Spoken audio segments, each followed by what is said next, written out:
Think about the last time you scrolled through someone's social media profile and noticed nothing.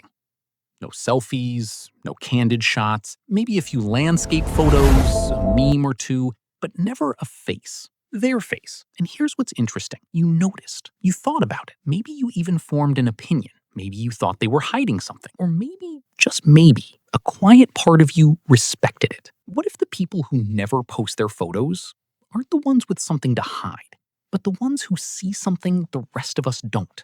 Most people assume it's about shyness, that the person who never posts a photo of themselves is somehow afraid of the camera, of being seen, of existing in digital space. And sometimes that's true, but the psychology beneath this behavior runs so much deeper than that simple explanation. And most people never get close to understanding it. Psychologists studying digital self-presentation found something that should unsettle you. The act of posting a photo of yourself online is not neutral. It is a performance. Every time someone uploads a picture, their brain is doing something very specific. It's seeking a social verdict. The image goes out, and then the waiting begins. Will people approve? Will they like it? Will they say nothing? That silence, that absence of a like, activates the same neural pathway as social rejection. The same one. Not similar, the same. So when someone refuses to put their face online, they are not hiding from you. They are refusing to submit themselves to that verdict. And that is a fundamentally different thing. There is the person who scrolls for hours, double tapping everything, watching stories, engaging constantly, but their own profile is a ghost town with no face attached. They are not disconnected from social media. They are deeply embedded in it. They just refuse to be consumed by it in the same way. Psychologists call this asymmetric participation. They consume, but never perform. They watch, but are never watched. And if you think about someone in your life who does this, you probably realize you don't fully understand them, which means they've already won something you might not have. Then there was a completely different type. The person who genuinely doesn't care. Not performing indifference, actually indifferent. They don't post photos because their sense of self does not require external confirmation. Their identity doesn't live in a feed. When you ask them why they don't post, they look slightly confused by the question, because to them, it would be like asking why they don't tape their diary pages to a lamppost. The question itself reveals the gap between you. And then there is the third type, the one the first two don't want to admit they sometimes share space with. The person whose silence online is coming from a wound, body dysmorphia, childhood criticism about appearance, a single comment years ago that lodged itself somewhere permanent, a parent who compared, an ex who made you feel like you needed to earn being looked at. These things don't stay in the past. They migrate into behavior. And one of the places they quietly live is in the decision never to put your face where strangers can see it and judge it. The strange thing is, this kind of person often knows exactly how social media works. They've watched friends post and get responses. They've seen the dopamine cycle play out, and some part of them wants it. Wants to be seen, wants the confirmation. But the fear of the opposite outcome is so visceral, so physically uncomfortable, that the not posting becomes a form of protection. If you never try, you can never be rejected.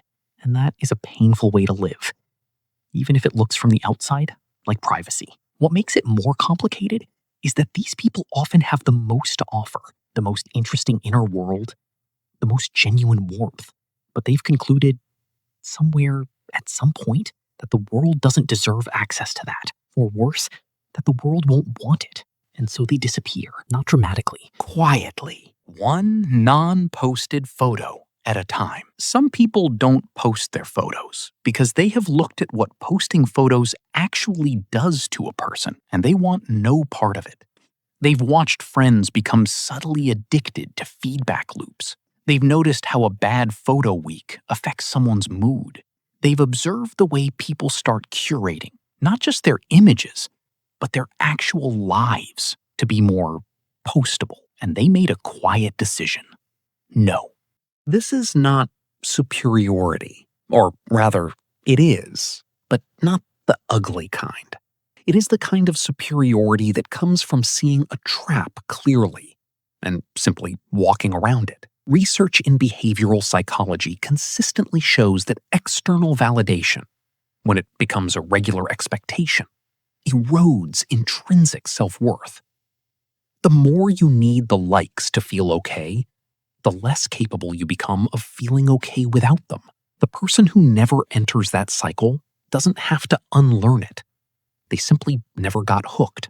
There is something almost radical about a person who can look at a camera, feel nothing in particular, and put the phone back down. No second-guessing the angle, no wondering who will see it. No quiet arithmetic of anticipated responses. Just nothing. That is rarer than most people think, and it looks a lot like confidence from the outside, even when it's actually just clarity. The people who post constantly, multiple times a day, every event documented, every meal photographed, every emotion performed, are not simply extroverted. Extroversion is about energy. This is about something else. Psychologists studying compulsive self-documentation found a consistent thread. Behind the volume of posting is very often a fear of being forgotten, not just overlooked, actually forgotten, erased. Like if the photos stop, the proof of their existence stops with them. Think about that for a moment. The person who never posts their face is often perceived as mysterious, private, even slightly threatening, like they have something to hide. But the person who documents every waking hour is rarely interrogated the same way, and yet their behavior, if you follow it to its psychological root, is far more anxious, far more driven by something unresolved. The silence and the noise are both responses to the same fear, the fear of not mattering. They just chose opposite strategies. The person who posts nothing is betting that they matter regardless, or they've given up on being seen at all. Either way, they have stepped outside a game that the rest of us are deeply, sometimes desperately, still playing. Here is what this behavior actually tells us. Your relationship with your own image, with how you look, with whether you share that with the world, with how much weight you give to other people's reactions, is a direct mirror of how settled you are inside yourself, not how confident, settled. There is a difference. Confidence can be performed. Settledness cannot. The person who never posts their photo has made a decision about where their identity lives. It lives somewhere the internet cannot reach it. Whether that came from wisdom, from pain, from indifference, or from something they've never fully examined, the result is the same. They have drawn a line between who they are and what the world sees. And in an era where most people have erased that line entirely, that boundary, wherever it came from, is something. So the next time you come across someone whose profile has no face, no selfies, no tagged photos, no digital evidence of what they look like, resist the impulse to fill in the blank with a story. Don't assume shyness. Don't assume damage. Don't assume arrogance. Because the truth is more uncomfortable than any of those options. The truth is that you don't know. And neither do they fully. Because most of us have never sat quietly long enough to ask ourselves why we do post, what we're really looking for when we put our face out there, and whether we've ever actually found it. The people who don't post their photos haven't necessarily answered that question, but they've at least stopped pretending the answer is in the response count. And that might be the most unsettling thing of all. Not that they're hiding something from you, but that they've stopped needing you to see them.